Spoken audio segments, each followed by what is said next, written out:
ನಾನು ಅದಕ್ಕಾಗಲೇ ಒಂದು ಮಾರ್ಗದರ್ಶನವನ್ನು ಈಗಾಗಲೇ ಕೊಟ್ಟಿದ್ದೇನೆ.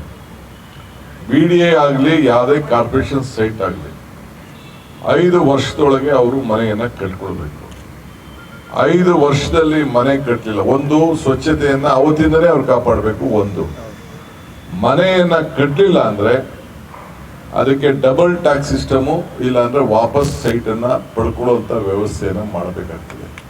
ನಿಮ್ಗೆ ಏನ್ ಬೇಕು ಎಲ್ಲ ನಾವು ಸಾಲ ಎಲ್ಲ ಬ್ಯಾಂಕ್ಗಳೆಲ್ಲ ಕೊಡ್ತದೆ, ಮನೆಗಳಿಗೆ ಕಡಿಮೆ ದರದಲ್ಲಿ ಕೊಡ್ತದೆ. ನೀವು ಚಿಕ್ಕ ಮನೆ ಯಾರು ಕಟ್ಕೊಳ್ಳಿ, ಆಮೇಲೆ ಬೇಕಾದ್ರೆ ಹೊಡೆದಾಕ್ಬಿಟ್ಟು ದೊಡ್ಡ ಮನೆ ಕಟ್ಕೊಳ್ಳುವಂತೆ.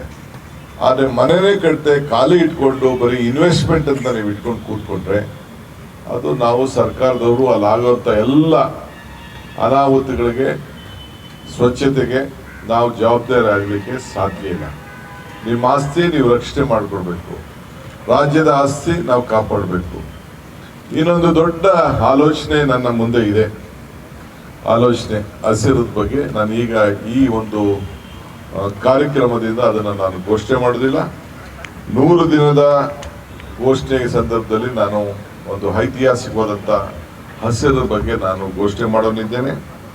ಈಗಾಗಲೇ ಬೆಂಗಳೂರು ಸ್ವಚ್ಛತೆ ಬಗ್ಗೆ ಪರ ವಿರೋಧ ಟೀಕೆ ಟಿಪ್ಪಣಿಗಳೆಲ್ಲ ಕೂಡ ಬರ್ತಾ ಇದೆ. ಟೀಕೆಗಳೆಲ್ಲ ಬರ್ತವೆ, ಆದರೆ ನಮ್ಮ ಕೆಲಸಗಳು ಉಳಿತದೆ. ಸೊ ಅದರಿಂದ ಕೆಲಸಗಳು ಮಾಡಿದಾಗ ಆ ಟೀಕೆಗಳೆಲ್ಲ ಸತ್ತೋಗ್ತದೆ. ಅದರಿಂದ ಧೈರ್ಯವಾಗಿ ನಮ್ಮ ಅಧಿಕಾರಿಗಳ ಮೇಲೆ ಏನು ಕೆಲವರು ಪ್ರಯೋಗ ಮಾಡಿದ್ರು, ಏನು ಶಿವಾಜಿನಗರದಲ್ಲಿ ಹಲ್ಲೆ ಮಾಡಿದ್ರು, ಅದು ಯಾರು ಅಧಿಕಾರಿಗಳು ಮಾಡಿದ ಮೇಲೆ ಅವ್ರ ಮೇಲೆ ಮಾಡಿದೀರಿ ಅಂತ ತಿಳ್ಕೊಂಡಿದ್ರೆ ಅದು ಭ್ರಮೆ. ಇದು ಸರ್ಕಾರದ ಮೇಲೆ ಮಾಡಿದಿರಿ, ಶಾಸಕರ ಮೇಲೆ ಮಾಡಿದಿರಿ, ಮಂತ್ರಿಗಳೇ ಮೇಲೆ ಮಾಡಿದಿರಿ ಅಂತೇಳಿ ಭಾವನೆ ಮಾಡ್ಕೋಬೇಕು.